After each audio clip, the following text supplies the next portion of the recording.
welcome to another video conversations on Awaz-e-Haqiqat, which translates to the voice of truth. I'm your host, Mallika Bhadra, and depending on whichever part of the world you're watching us from or listening to us from, I'm joined by someone very special.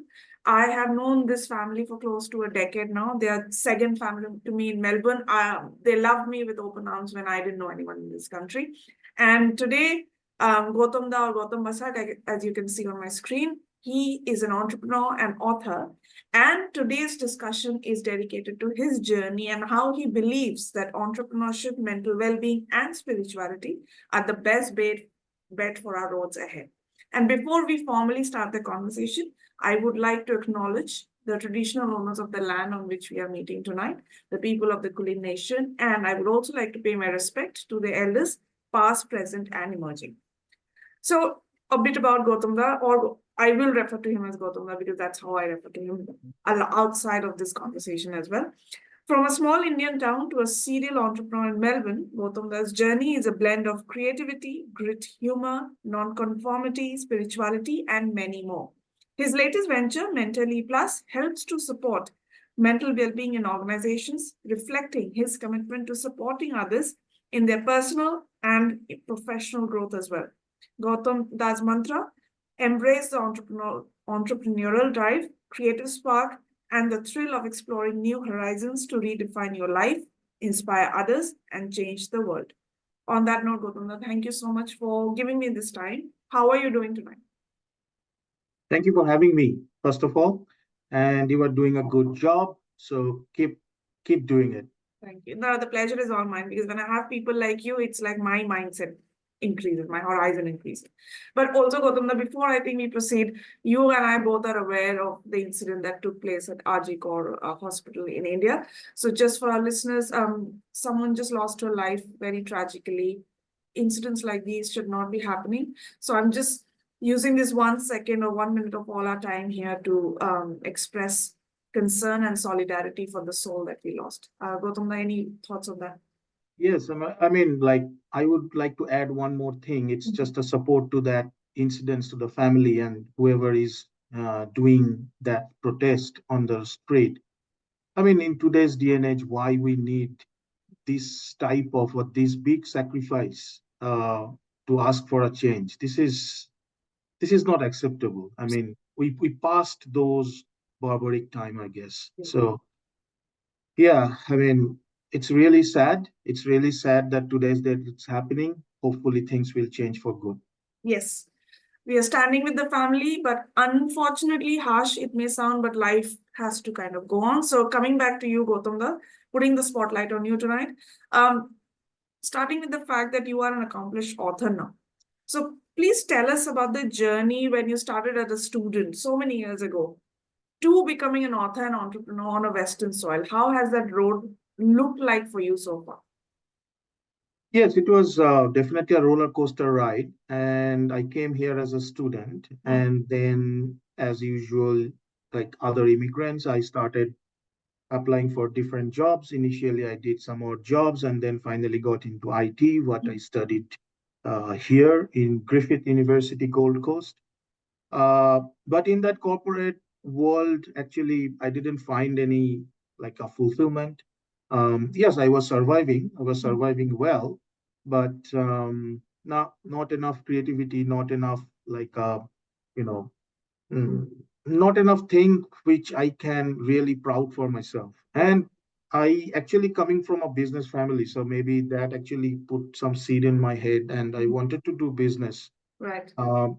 From early days. So that thing was clear, and my journey of like settling down in this new country was actually like keeping that vision in mind. Absolutely. That's why typical like other immigrants, I mean, the moment they get a better job, they get a better car or buying a house or so I was like I also wanted that. I still want that. It's not that I hate that kind of thing, but always the priority was I have to be cushioned that much so that I can take that plunge. Right. And and like I guess whatever you want, universe also tries to help you, hate you, push you, whatever. I made redundant many times in my life.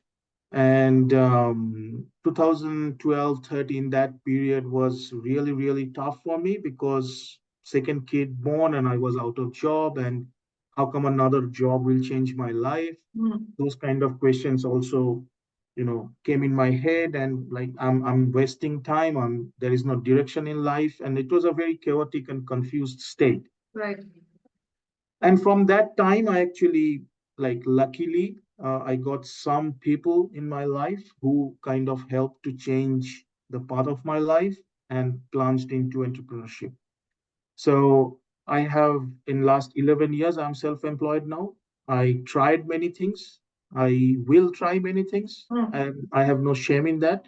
I'm not focused in one particular thing. Some people don't like that, but I like that about myself. Um, and this entrepreneurship journey actually changed the meaning of life for me, and changed the way I see the world, changed the way I see life as a whole, so to speak. And it also helped me to engage and um, build relationship with some people who are phenomenal, and they are not typical 9 to 5 job people. They have greater ideas, they are doing good for the society, they have very big uh, vision what they want to do for humanity and so on. So for me personally, I mean, entrepreneurship not only helped my career, but also helped my life as a whole. So, and that's why I really always push for entrepreneurship. So, and coming back to why I become an author, because one professor actually, he's University of Melbourne, one professor and one professor back in India, from my state, Kolkata, from my city, Kolkata. So he said that whenever you are going for a meeting, you normally give a business card. Okay, these days no one is giving business card, but instead of business card, if you give a book, it has better, bigger impact. That idea actually I liked it. That's why I wrote 2016. I published a book, Think Like a Migrant, Act Like a Local. And but the new book, which is 8 billion clients, um, I wrote, it's again what I would like to say, like to do with my life, with my work, with my business. I put together in that book. Amazing. Thank you, Gautam. Your journey is very inspiring, and how much I've seen you in 10 years. It's been a fantastic experience knowing you, and I just hope your experience helps many more new migrant people in building their dreams. That's my hope as well. Absolutely. But Gautam, one of your topics that you've mentioned quite often is mental health, right? You've written Yes. about it, you speak of mental health, which is amazing. What ignites your passion towards mental health? And in your opinion, why are South Asians still not very openly talking about it? Hmm. The story actually began in 2012. As I mentioned before, I was out of job, second kid born, wife was on maternity leave. So that time, and I was directionless. It's like basically that idea that how come another job will change my life. That bit was there with me. So I need some direction. I need something to fall back on. Okay. I didn't know about depression or anything like that. I mean, 2012, no one was talking about it. It was like awareness were not there. Exactly. So because I end up, bumping some people, one of them luckily was mental health first aider, and he basically kind of pointed out there is something wrong in me, and he pushed me to go and see a doctor. And then I realized that okay, um, I had depression at that point of time, an anxiety problem, and like doctor kind of treated me. So I slowly becoming well. But during that time, when you are going through that pressure cooker situation, Right. You don't like really the frills of life. You need something real, something real, really touching you and stuff like that. During that time, one of my friends actually introduced me Sadhguru in my life. So that aspect of spirituality and like medication for mental illness and all these things, the journey started from there. And I slowly becoming that I could see that this problem, no one is talking, but there should be some talking, some awareness needs to be there. Yeah. So I tried to do since 2012 and 13. I tried to do something in mental health, at least some awareness generation.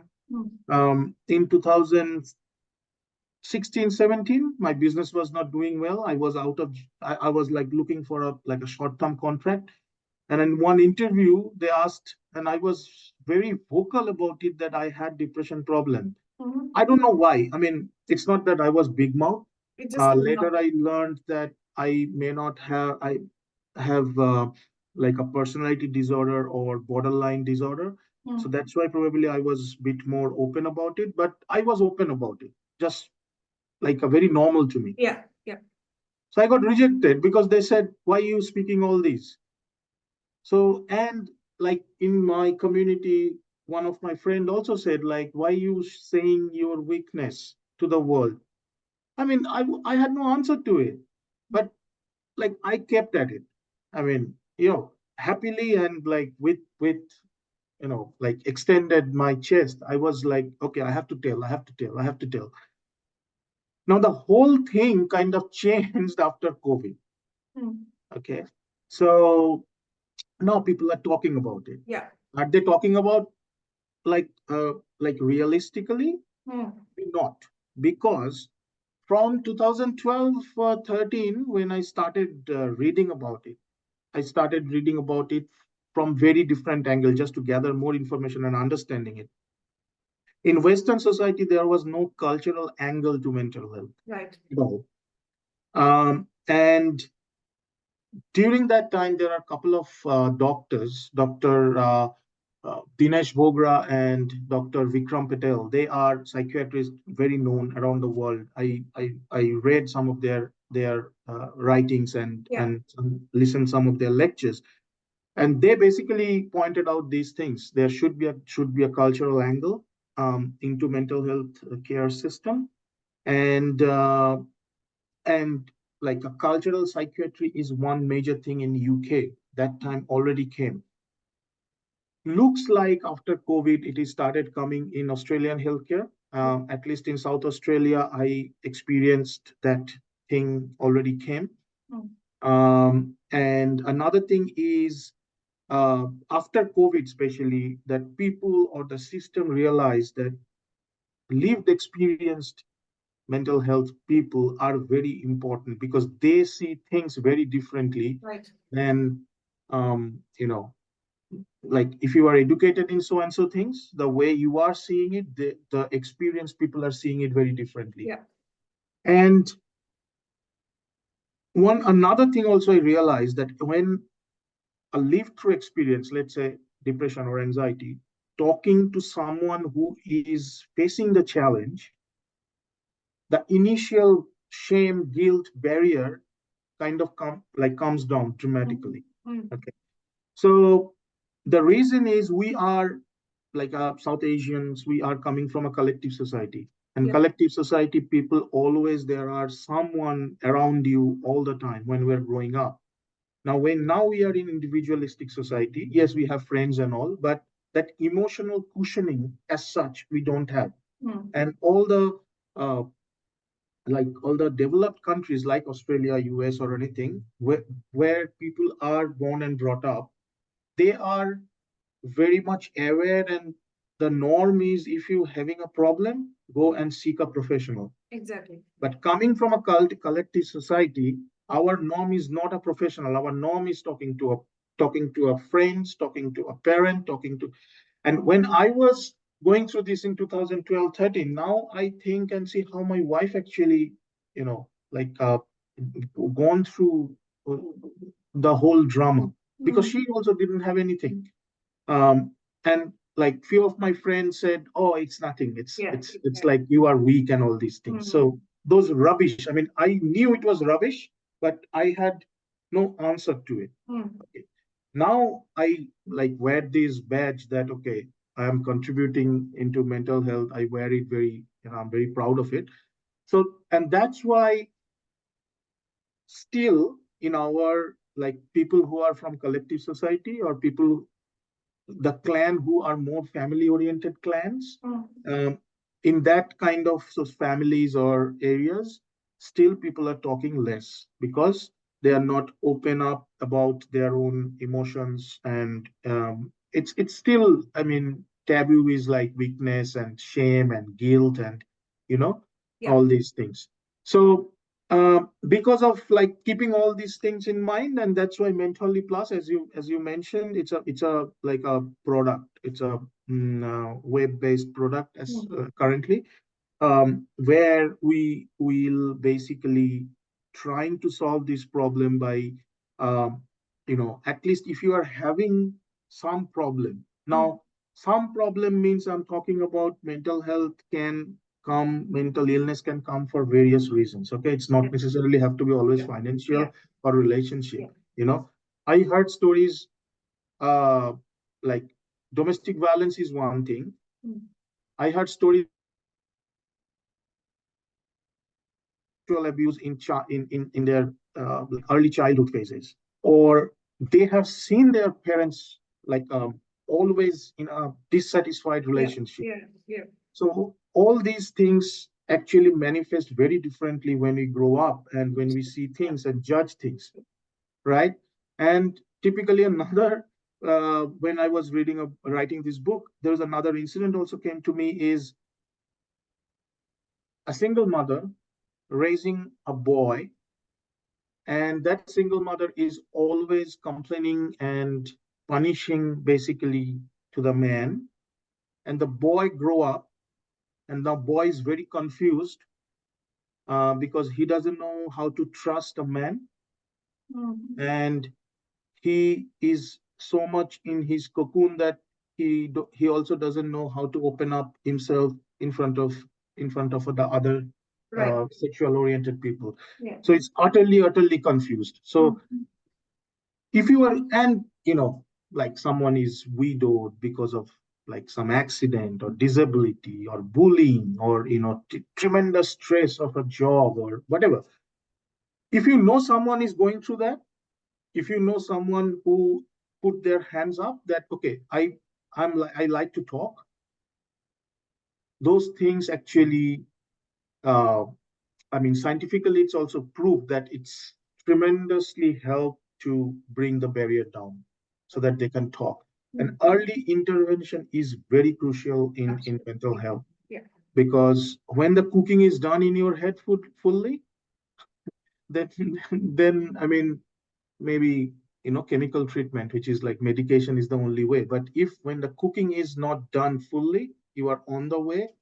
If intervention, whatever way, can be done properly, we can do much more justice to the world.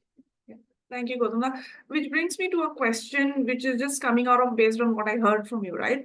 I fully support the fact that you should be vocal about it. In fact, I have been vocal about my journey as well, and how it took your partner to kind of come to terms, because we are not aware of what's happening. Even my mom wasn't aware of what's happening with me. But you also mentioned about reaching out to your close friends and family for just support and talking about. What about that internalized racism that comes out, that judgment that you face when you're talking about it? How do you tackle that issue when you see you're being judged or ostracized by your own close set of friends or your own society? How do you think that problem can be taken care of? In my experience, because I am like extrovert, and because I am, I mean, personality-wise, I'm like an openness personality. So I always seek. I mean, that's my normal way of being. I always go out and try to find solution, anything and everything. Okay. So for me, one friend said, "That's your weakness." I didn't stop there. I keep telling, because that was my natural way. Okay. Uh, Now, how they will judge? Now, I mean, I say to like young people and my friend also, just when you are struggling with anything, try to find someone who has more experience than you. So mental health, if you don't know they are going through mental health, at least talk to someone who has more life experience than you. Right, right. So if you are talking, I mean, my kids are teenagers now. I always talk to them like, whenever you have a problem, don't talk to your friends because their experience also more or less similar like you. So in any situation, try to find someone who has more experience than you. Then you might get an answer. Yeah, yeah. Might not, because some like people who are, let's say, over 10-year, 15-year-old, they might also coming from the like a baggage of, all those like a patriarchal society or Yes, those baggage also can come into play. yeah. But again, it comes down to, if you really are eager to get the answer from bottom of your heart, keep trying, you will get it. Thank you. So for me, it was all like, why? Because at one point of time, I was like feeling that one part of me is saying that I'm not right, there is something wrong. One part is definitely struggling, but would like to be in that cocoon, you know. So like there was some lot of questions. So I addressed it like spiritually, doctors, talking, all whatever way. These are the ways I thought these are the possible ways for me. Some people might find, in writing, some people might Yeah. whatever. But bloody get it out. That's True. the main thing. True. So yeah, I mean, talk to people, because in mental health, or as we are becoming more and more individualistic, as our like socializing or social areas are like shrinking and shrinking, human communication is very, very, very, very important. Yeah. You cannot just like read few books or listening some lectures and Facebook reels. Now, human talk. And that's what we are insisting with our mentally plus product, insisting that have that human intervention. Wonderful. Thank you, Gautam. The very relevant thoughts. And I just wanted to let our audience know that if any of you who are watching us, if any of you who are struggling with your mental health, or if this conversation is distressing you, please feel free to step out and do what you need to do to keep your mental sanity. Or if you think you need therapy, please go and seek help, as Gautam mentioned. And here, I would like to mention one more thing. I mean, maybe like you asked it already, is that like people always like see mental well-being or mental illness as like a very one linear thing. It's not a linear thing. In my research, I really found it's called Dance of Life, and it is written by Professor Helen Milroy. And what she suggested is, and she actually did it for Aboriginal society in Australia, but I guess it's all over. It's the same thing. And what she suggested and is, you have to see like 5 different ways about your mental health. Okay, so one is physical, one is psychological, one is social, one is spiritual, and one is cultural. Right. So now people might say, okay, why culture? Culture is all the immigrant, we feel lonely. If we are not mingling with our community, like profoundly, we feel lonely. And that loneliness can bring to, okay, maybe I have a good job, good car, but, whom should I talk in the weekend? Spiritual in the sense like there should be some fallback on. I mean, whatever I have, some gratitude, whatever I have, I am grateful. And that gratitude, that sense of contentment only can come if you are a little bit of spiritual. I'm not talking about religious. It's like some fallback at your own corner within you. Physical, definitely health is one part of human body, so health is necessary, but I still believe psychological health is more important than physical health. Because if you are, I mean, I have seen people who are disabled and they cannot move, but because their mind is working, they are doing fabulous things.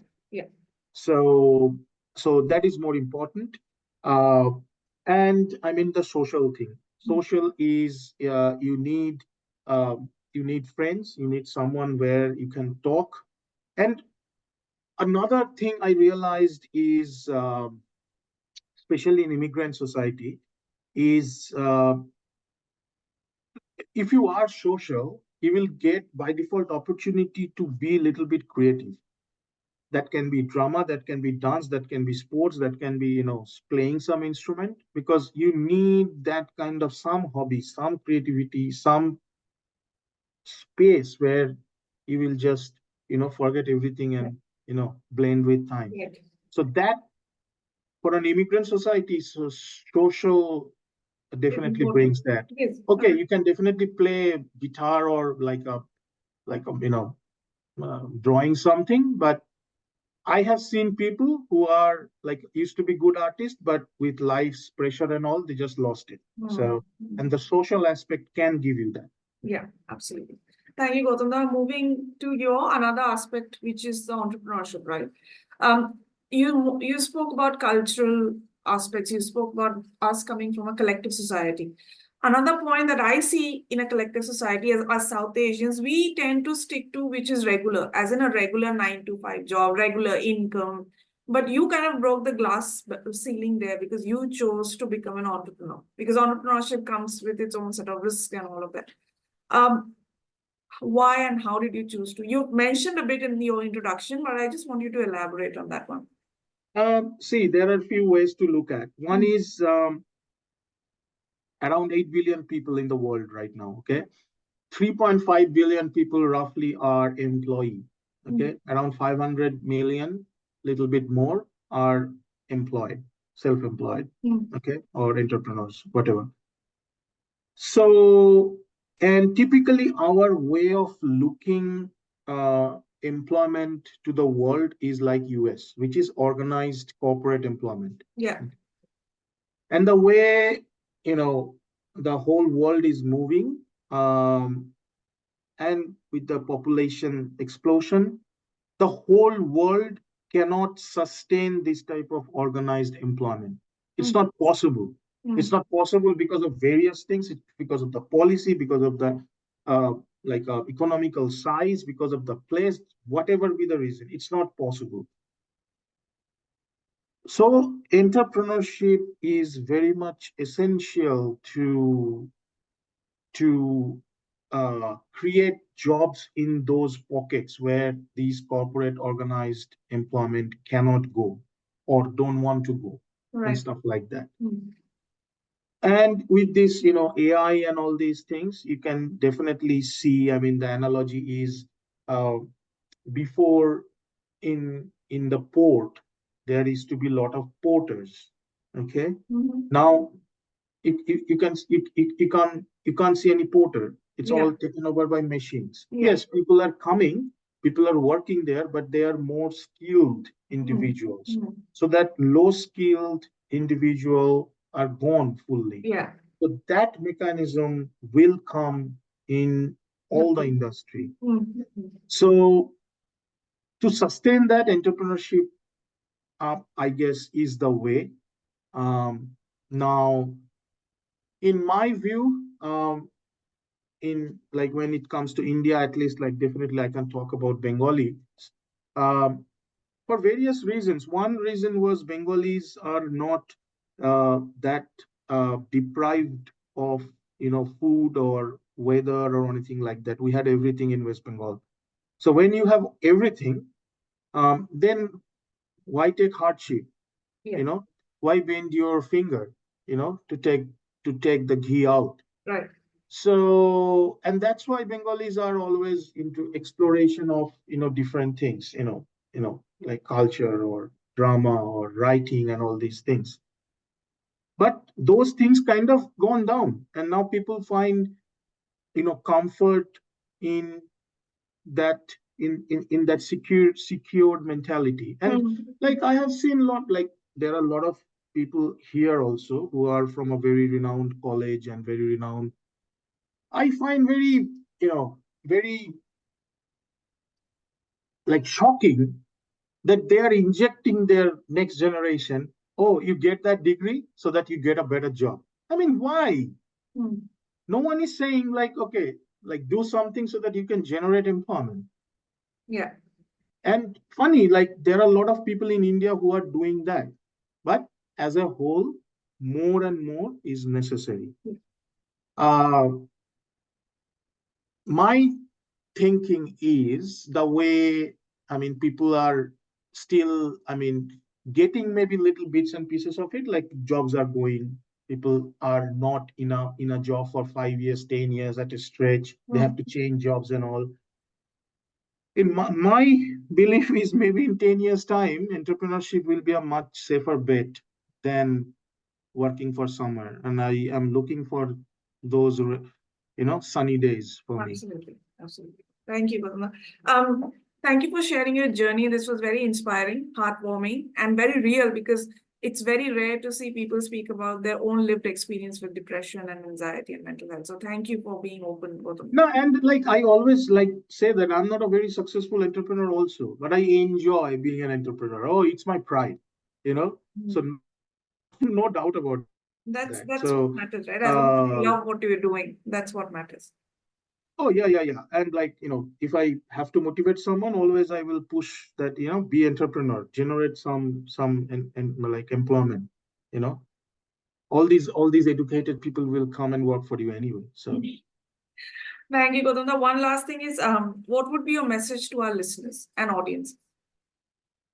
I mean, there are, different age group, like I would like to address that way. So for, or who are in school, who are still in schools, try to explore as many things as you can. Yeah. Not just in mobile phone, not just in, sitting in your room. Just go out, do some sports and activities, and mingle with people. Now, I don't want to talk about 35 to 45-year-old bracket. I'm just out of it now in that bracket. That bracket is very snobbish, They just they know everything. So I don't want to talk about that, you know. So below like 25 to 35, do as many things as you can so that you can fail, you can learn. Because failing and like putting some a piece of life into something and then failing and then get up from it and do something else, that opportunities are getting very less and less in school days. So that building that resilience, if you cannot do it in school life, maybe try to do it in when you are in mid 20s and 30 in mid 20s, so that by 30 you fail miserably in 3 4 areas. By the time you are in 30, you are sorted that way. Then 35 to 45, I don't want to talk. 45 to 55, um, share your experiences. And I guess world is actually seeing the beauty of it. That is why I think podcasts are becoming very popular or already became popular. Okay, one thing is like barrier to entry is very minimum, but still people want to see real story. People want to see real experience. People want to see the real people behind it rather than, okay, I was like, $3 and then it became 3 million. Oh, those rubbish will be there always, but people would like to see the grind behind the scene stories.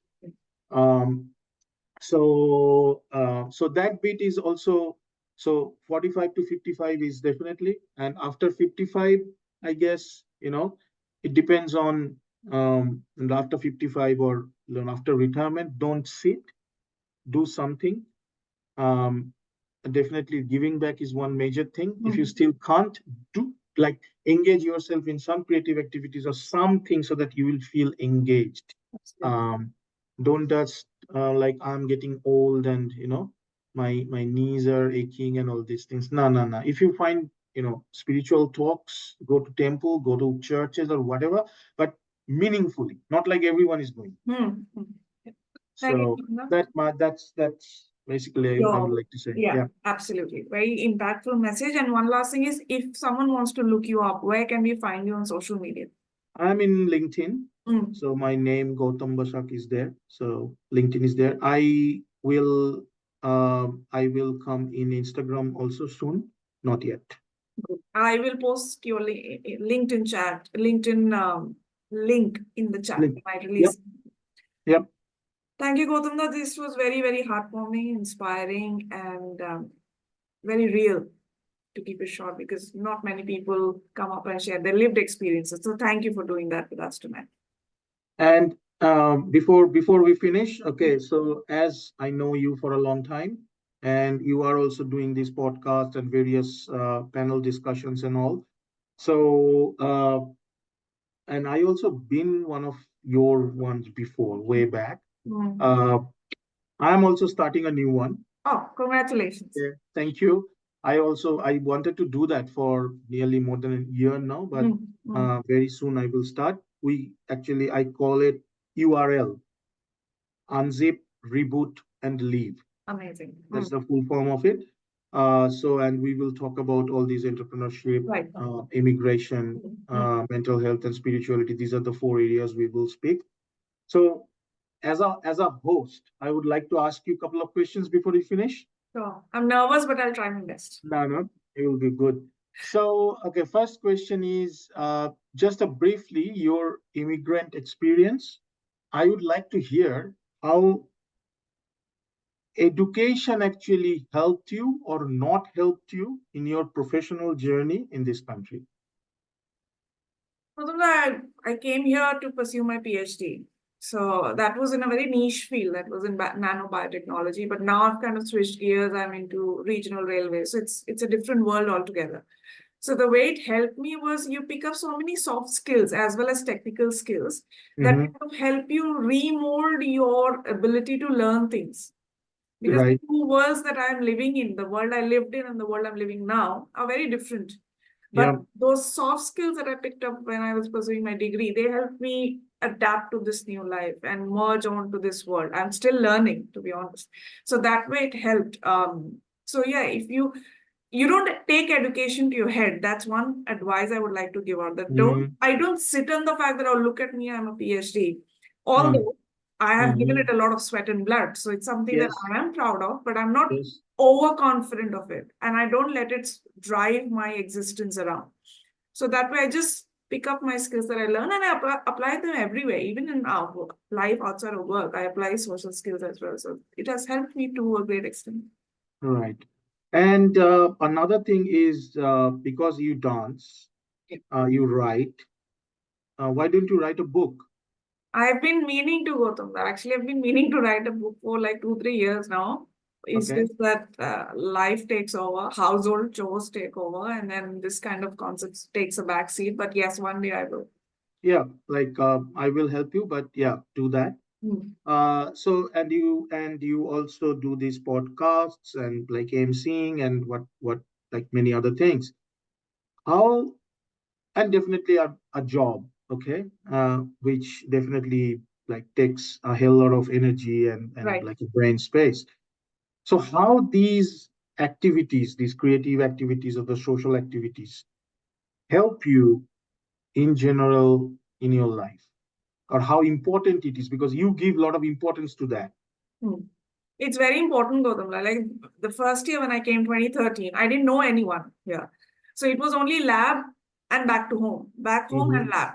After a year, I realized I'll go crazy if I don't have anything else outside of this. Then I started socializing. I think then I met all of you and we started a dance journey with your wife as well. It's very important, Gautam, because that keeps me sane. Doing all these, and I don't do these things just for show and tell. I started the podcast to do grassroots work to help the community, and that will be my agenda till the last day I'm running this podcast. So it's not just that, oh, look at my profile, this is all glittery with all of these things that I do. Dance is because I want to bring a relevant performance whenever I'm on stage. So it keeps me alive and it keeps my passion alive, which helps me function from Monday to Friday. That way. Yeah. No, really, you are doing good. So I'm not asking anymore. We will do in our URL with you. Then I will ask you a lot more questions. Sure. Thank you, Gautam. Thank you for giving me time on a Wednesday night. I wish you the best of luck in your journey and for your new podcast as well. Looking forward to hear more about it when we meet. To our listeners, I hope you really liked what Goutam Basak had to share about his journey as an entrepreneur, as an author, and most importantly, as his lived experience with his mental health. It's so important that we listen to these stories and we take away these things when we go back, because you need to be open about listening to them, and you need to be open about accepting that if something is not working in your brain, how can you be physically all right? And if you've heard me for a while, I hope you like the content that I put on the table. If you've got any thoughts or feedback, please write to me at awaz-e-haqiqat@gmail.com, or you can find me on Facebook, Instagram, and YouTube as Awaz-e-Haqiqat as well. On that note, Gautam, thank you so much. Have a great night. You too. Thank you.